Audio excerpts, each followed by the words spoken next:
I think this notion of international rules is very comfortable for some people to use when it suits them, but they don't believe in international rules when it doesn't suit them, because they don't apply international rules or law equally in all circumstances.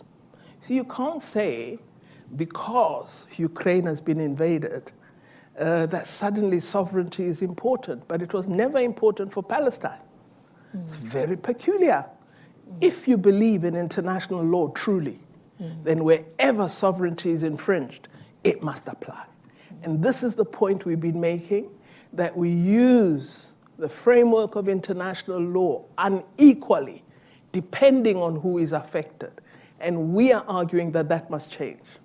And one of the interesting changes that has occurred is the sudden movement, because Russia has invaded Ukraine, that we say, okay, let's not allow the Security Council to just have the veto and let it pass. We take it to the General Assembly.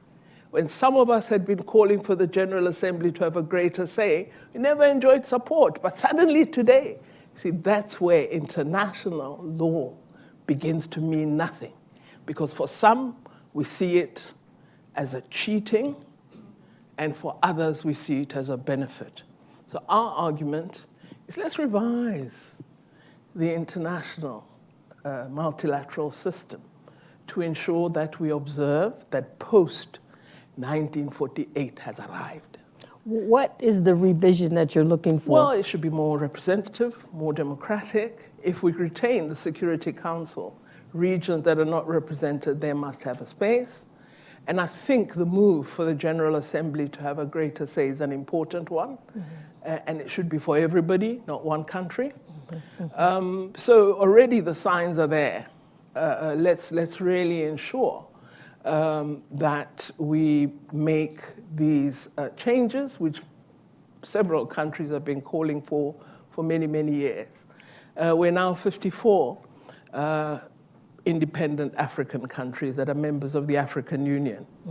We have 3 rotating non-permanent members that are elected every few years to the Security Council. I mean, what is that? So I really think we've got to rethink the multilateral system, ensure it's more fair, more open, transparent, and democratic. Yes, yeah, I hear you, but the sort of rules-based and normative part of it does help keep things within some guardrails to a degree. No, absolutely. I mean, one wouldn't deny that there should be rules. Right, no. But it can't be that when it's this referee, that rule is okay, and then if it's a different referee...